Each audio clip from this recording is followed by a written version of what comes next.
বাংলাদেশ ক্রিকেটের কি পাইপলাইনের কি অবস্থা সেটার দিকে যদি আমরা একটু নজর দেই, বাংলাদেশ আন্ডার-19 টিম তারা ট্রাই নেশন সিরিজে চ্যাম্পিয়ন হয়েছে গতকাল সাউথ আফ্রিকাকে হারিয়ে। এবং বাংলাদেশ এ দল এই মুহূর্তে অস্ট্রেলিয়া আছে, তারা টপ টি20 টুর্নামেন্টটা খেলবেন এবং সেই জায়গাটাতে বেশ কয়েকজন ইয়াং ক্রিকেটার রয়েছেন যাদের উপর নজর রাখছে বাংলাদেশ ক্রিকেট বোর্ড, যারা হয়তো বা পরবর্তী সময়ে ইন্টারন্যাশনাল ক্রিকেটে সার্ভ করতে পারেন। তারা আজকে একটা প্রস্তুতি ম্যাচ খেলেছেন এবং তারা ম্যাচ জিতেছেন। সেই জায়গায় আফিফ এবং ইয়াসির রাব্বি বেশ ভালো ব্যাটিং করেছেন, ভালো একটা স্কোর তারা করতে পেরেছেন। সব মিলিয়ে মনে হচ্ছে যে বাংলাদেশের ক্রিকেটের পাইপলাইনটা খানিকটা স্ট্রং হয়ে উঠেছে। নিঃসন্দেহে সেই সঙ্গে আন্ডার-19ও জিম্বাবুয়েতে সিরিজ জিতেছে, ট্রাই নেশন সিরিজ যেটা ছিল, সেখানে সাউথ আফ্রিকাকে বাংলাদেশ ফাইনাল ম্যাচে হারিয়েছে। রিজান হোসেন তিনি ব্যাটে বলে দুর্দান্ত খেলেছেন, কালকে তিনি 95 রান করেছেন, 4টা উইকেট পেয়েছেন এবং ওভারঅল তার অলরাউন্ড পারফরমেন্সটা নজর কেড়েছে। এই সিরিজে বেশ কিছু প্লেয়ারের কিন্তু আলাদা আলাদা পার্সোনাল অ্যাচিভমেন্টগুলো বেশ হাইলাইটেড হয়েছে। বসুন্ধরা টিস্যু, অশুদ্ধতার বিরুদ্ধে এক বিন্দুও ছাড় নয়। আল ফাহাদ পুরো সিরিজ জুড়ে দারুণ ভালো বোলিং করেছেন। আমরা যদি একবার দেখে নেই যে ম্যাচ সামারি, এটা বাংলাদেশ 269 রান করতে পেরেছিল প্রথমে 5 উইকেট হারিয়ে। রিজান হোসেন যেমনটা বলছিলাম 95 তিনি করেছিলেন, নাজরুল হাকিম তিনি 65 রান করেছিলেন, আবদুল্লাহ তিনি 38 করেছিলেন, বান্ডিলা এমবাথা 2 উইকেট পেয়েছিলেন, বায়ান্দা মাজল 1টা উইকেট পেয়েছিলেন। জবাবে সাউথ আফ্রিকা 239 অল আউট হয়ে গেছে, সেখানে 5 পেয়েছিলেন রিজান হোসেন 34 রানে এবং আল ফাহাদও 3টা উইকেট পেয়েছিলেন, যার কথা বলছিলাম। স্বাধীন ইসলাম 2 উইকেট পেয়েছেন। বাংলাদেশ 33 রানে ম্যাচটা জিতেছে। কনসিস্টেন্ট পারফরমেন্স বাংলাদেশ করেছে, সাউথ আফ্রিকাকে গ্রুপ পর্বে বাংলাদেশ হারাতে পারেনি। ফাইনালেও মনে হচ্ছিল যে হয়তোবা সাউথ আফ্রিকা আপার হ্যান্ডে থাকবে, তাদের পরিচিত এনভায়রনমেন্ট, সেখানে বাংলাদেশের এই জয়টা ডেফিনেটলি গর্ব করে বলার মতোই। আসলে ট্রাই নেশন সিরিজ আফ্রিকার মাটিতে হচ্ছে, সেখানে বাংলাদেশ ডমিনেট করেছে পুরো টুর্নামেন্ট জুড়ে।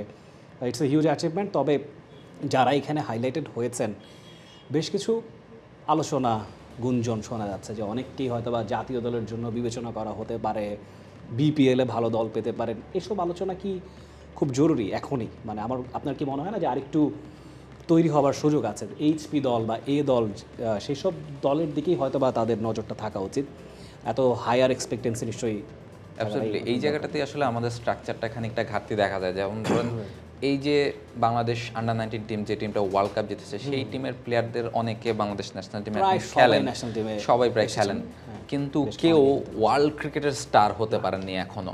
অন্যদিকে যদি সেই ইন্ডিয়া ওয়ার্ল্ড টিমটার কথা যদি দেখেন, জয়সওয়াল কোথায় চলে গেছেন, তিনি এখন ওয়ার্ল্ড ক্রিকেটটাকে রুল করছেন।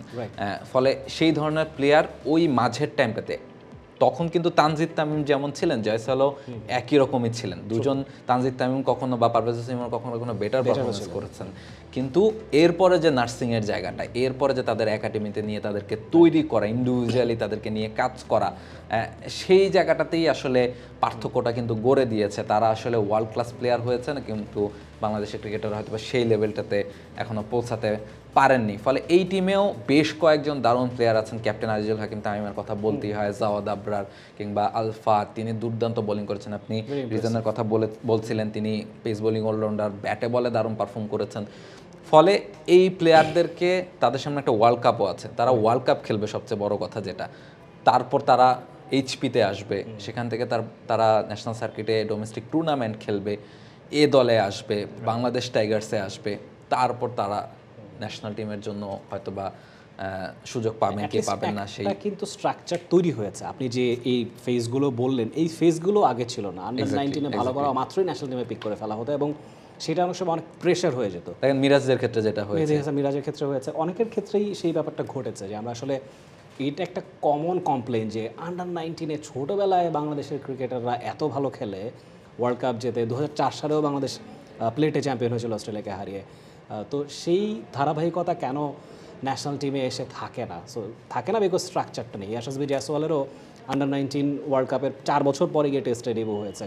সো ওই প্রসেস বাই প্রসেস এলে আসলে মানে এক্সপেক্টেড আউটকামটা পাওয়া সম্ভব সবার কাছ থেকে। এক্স্যাক্টলি, এবং সেই প্রসেসটা মেনটেন হচ্ছে। এখন এইচপির ক্যাম্প হচ্ছে বছর জুড়ে, বাংলাদেশ টাইগার্সের ক্যাম্প হয় নিয়মিত, ফলে সেই জায়গাটাতে প্লেয়ারদের প্রিপারেশন নেওয়ার সুযোগ আছে। এবং এই যে আন্ডার-19 প্লেয়াররা, তারা যখন সময় পেয়েছিলেন, তারা কিন্তু লোকাল ক্রিকেটও খেলেছেন, ডিপিএল খেলেছেন, এনসিএল খেলেছেন।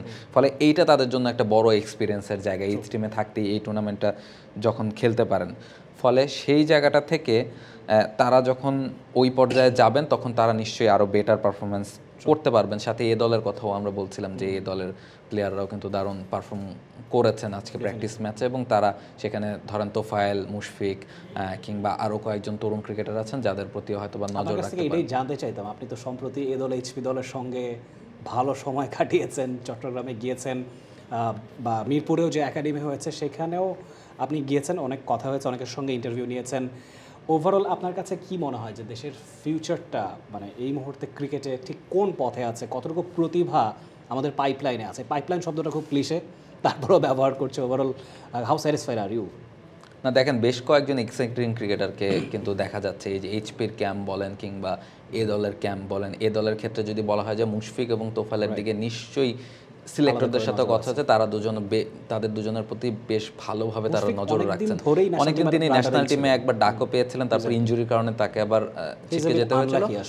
এরপরে আবার তিনি এসেই যেভাবে পারফর্ম করছেন সেটা খানিকটা সারপ্রাইজিং। এবং তোফায়েল দেখেন পেস বোলিং অলরাউন্ডার, তিনি দারুণ খেলেছেন এবারে ডিপিএল এ গাজী গ্রুপের হয়ে, এনসিএল এ দুর্দান্ত ক্রিকেট খেলেছেন, এনসিএল টি20 যেটা হলো গতবার।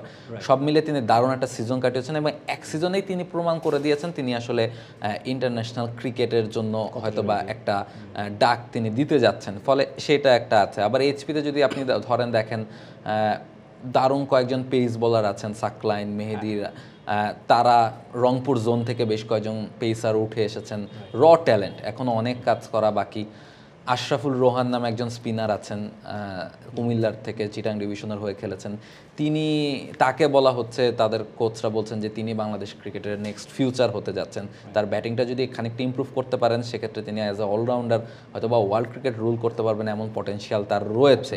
তবে তার জন্য তাকে আরও 2-3টা ডোমেস্টিক ইয়ার হয়তো বা কাটাতে হবে, সেখানে পারফর্ম করতে হবে। লাস্ট এনসিএল এ তিনি হাইয়েস্ট উইকেট টেকার ছিলেন স্পিনারদের মধ্যে, ফলে সেই ট্যালেন্ট রয়েছে। এখন ব্যাপারটা হচ্ছে ওই নার্সিংয়ের জায়গাটা, সেটা কতখানি স্ট্রং হয় এবং কতখানি প্রিপেয়ার আমরা করতে পারি আমাদের প্লেয়ারদেরকে। For more updates, subscribe to our YouTube channel and click on the bell icon. Follow us on Facebook and Instagram. Download T-Sports app to enjoy exciting games and highlights. Visit tsports.com.